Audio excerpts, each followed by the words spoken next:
Appreciate your coverage. I want to just go ahead and start, guys, just make a couple statements and we'll open up for questions. One, I'd just like to, send a message to the fans that we understand your frustration. We're just as frustrated. It's not the start that we wanted. It's not where we wanted it to be.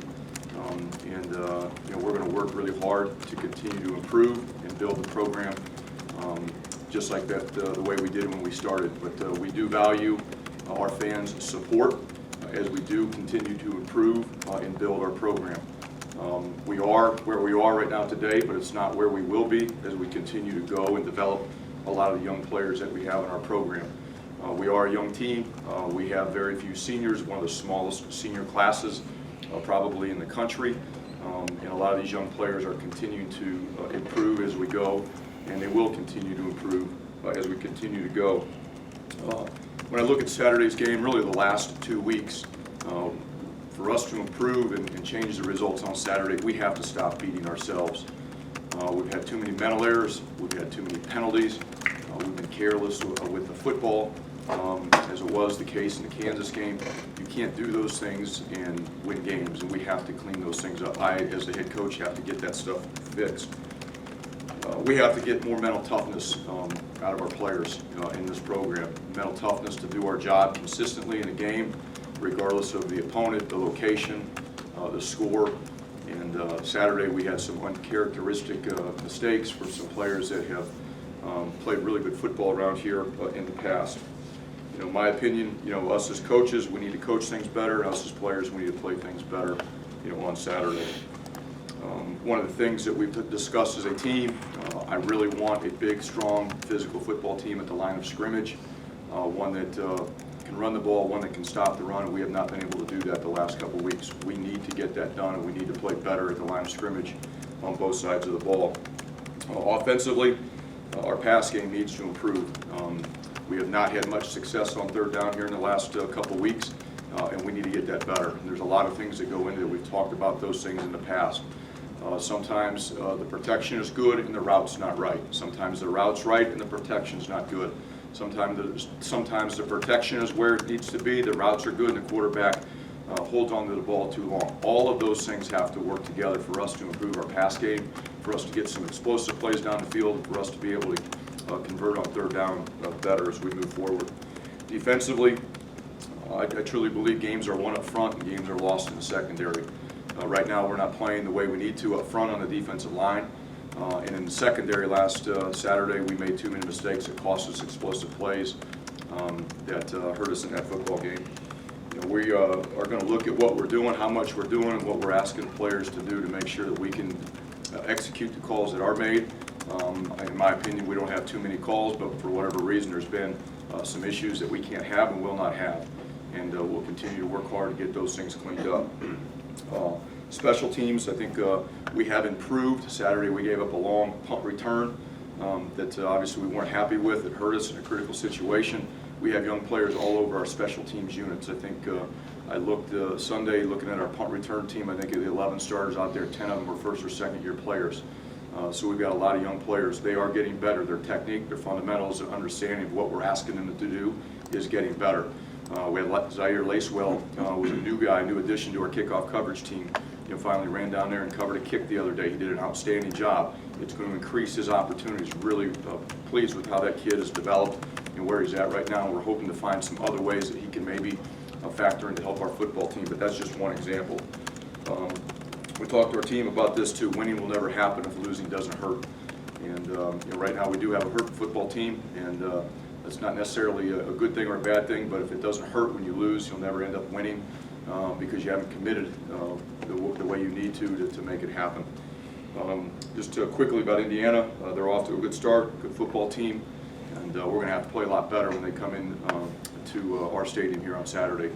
There have been some really competitive games between Indiana and Rutgers. Last year obviously was not one of them, but we've got to play better and again do some of the things that I'm talking about with not beating ourselves, mental toughness, and execution to be able to have a chance to win that game. So with that, I'll go ahead and open up for questions. Where are you at quarterback? Who's your starter? There's no starter going to be discussed today. if you, I mean, why not give Art a vote of confidence? And two, I'm not going to discuss a quarterback today. We're evaluating what's best for our team. if you do go with Gio, what makes you think that the offense will be any better when you ranked 125th last season? Gio. Well, yeah, I mean, that's a valid point, exactly spot on. We've had those discussions. So we're looking at all of that. You know, what does one quarterback over another do for our offense? For not only the short term, but for the long term also. So we are looking at all of that. So I don't mean to be disrespectful when I say we're not going to discuss who the start. We haven't decided yet. That's still, you know, being discussed. But you do bring up a valid point, and that's something that we're discussing as we try to figure it out. Chris, you mentioned commitment, you mentioned mental toughness, 3 straight. I think it's a fair question. A lot of outside noise. Has this team given up on the staff? Absolutely Has this team not. quit? No, absolutely not. If we would have quit, we wouldn't have went from giving up 376 yards, I think it was in the first half defensively, to 69 in the second half. I watched the tape. The effort is there. We're making too many mistakes. There's not an effort issue. We're making too many mistakes. We had some very uncharacteristic mistakes made by some older players Saturday on defense that led to some explosive plays. It had nothing to do with an effort problem. It had nothing to do with a preparation problem. But you mentioned the second half. I mean, do you feel that Buffalo was running its same offense, maybe attacking you the same way they were in the first half? Absolutely. I mean, especially when we scored a touchdown, we got the interception and had a chance to potentially make it a 15-point game. Our players came out and they fought in that second half and they played. We didn't make the mistakes that we made in the first half. When I'm talking mistakes, I'm talking about defensively. We played cleaner. The calls were executed. We had better fundamentals. We tackled better. We ran to the football better. The things that you need to do to have success. I watched the football game. I've got really no issues with most of the effort that we put forth out there on Saturday. And the players know that, and we discussed that. But we had, again, some mental errors on some particular calls in certain situations that killed us. Third down in the first half killed us defensively. We had a mental error on third down, allowed them to get a first down. Next thing you know, it's a touchdown because of a missed tackle. So there's some things that we have to do better, not only on the calls that ended up being explosive plays, but maybe on the third down before it to get off the field and not even let them continue to drive. Chris, and just talking about the quarterbacks, you haven't made a decision, and we'll talk about who that might be now, but how does the week go in terms of that? Do you go along as you have been? Does anything change in terms of game preparation? Does the fact that both quarterbacks have played a half in the last couple of games also mean maybe you can wait a little longer to make that decision? Well, yeah, I think so.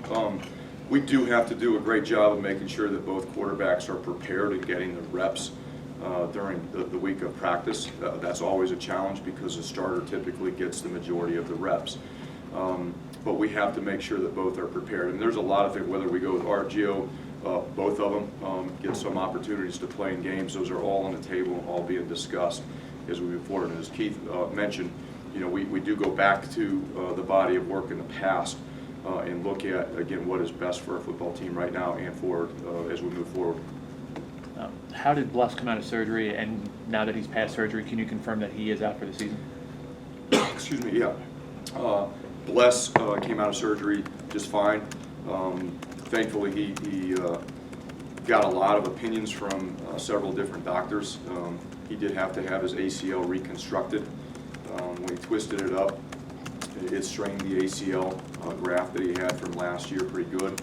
And I guess the phrase, to phrase the doctors, it was hanging out by a shoestring, and so they had to repair it. But he's doing great.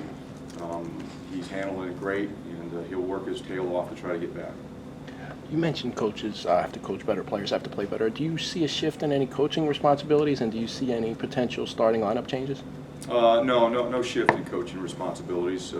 We just guys got to be more detailed in their preparation and making sure that they're holding players accountable to do the job that they need to do. When I say we got to coach better, that's really the biggest thing is being clear, clean, and concise and direct with our coaching and our teaching and holding players accountable to get that done. Because if it doesn't happen on Tuesday, Wednesday, or Thursday, it's not going to happen on Saturday. And do you see any potential starting lineup changes? Are you going through each position? No, you know, as we do after every Saturday, we go through and look. Sometimes injuries play a factor into different things, but as of right now, no. You know, the quarterback is still, you know, something that we're discussing. But no, I don't anticipate any major lineup changes with different starters. Chris, is it troubling that you haven't been more competitive in these games? The blowout losses is one thing to lose, and but you see Army, you see Old Dominion, you see App State, you see all these other teams that are pushing these top-rated teams. It's not like Kansas and Buffalo are perceived top-rated teams. Is it troubling that you haven't been more competitive? You know, be honest with you, it is, but I don't compare ourselves to anybody else. I know where we're at, and you know, we do not have many older players, and I don't know what some of those other programs have, but when they play with a lot of fourth and fifth year seniors, it's a different team, it's a different field. The potential to do some of those things and be more competitive is there. We are not in that situation. We are dominated with first and second year players. If this continues, guess what it'll look like here in another year or two? We'll have a lot of 3, 4, or 5th year players in our program here soon. That's how you start to win games. That's how you build a program and turn it around. So I'm not concerned about what some other program is doing. Every situation is differently. Do I want us to be more competitive? Absolutely. Am I concerned about that? Absolutely. But I also know that where our roster's at, how the players are improving, and I get it. It looks like we're far away. We're not. We're not near as far away as people think. Like there may be one play here or one player here or there on a particular play that stops a drive or doesn't allow a play to be successful. There may be on defense 10 of the 11 guys doing things right, and there's one guy that makes a mistake and it gives up an explosive play or a touchdown. Our job is to get all 11 on both sides of the ball doing their job as consistently as we can, as much as we can, so we do get competitive and we do make more plays and we do get more stops on defense. We're not as far away as the scores indicate in the last 2 weeks. I do strongly believe that, but we're not making the plays that we need to make these games competitive and have an opportunity to win. Take 2 more questions. I know you say you're not going to talk about who's starting quarterback. You mentioned Gio, you mentioned Art. Is Jonathan Lewis a consideration in any way to potentially push for the starting job? Last year we asked about fans. I'm not going to make a lot of comments about our players other than the fact that Jonathan Lewis has really been improving and continues to work really hard. Absolutely love the young man, and that's where I'll leave it. He has worked really hard. Yesterday we went out and practiced. He had a great practice. And the kid is just done an unbelievable job in his program. He's selfless. He wants to do anything he can to help our football team, and he's willing to do anything. You started off the press conference talking about the fans. You know, we get it more than anyone. There's a large percentage of the fan base that clearly looks like they've given up hope. Attendance is an issue. How big of an issue? I know you're not selling tickets, but how big of an issue in your mind is it for how fan apathy to the perception of your program, to recruiting, to keeping your players motivated on game day? How big of an issue is the fan apathy in your mind? Yeah, I mean, that's always a concern. When you're going through a tough situation, trying to build a program and turn things around, that is part of it because the perception for recruiting is important. I think we do a great job of communicating our vision, our plan, and what the program, we want the program to look like in the future to recruits. And that's why I think in the last couple of years we've signed some really outstanding players, and I think that's why we will in the future.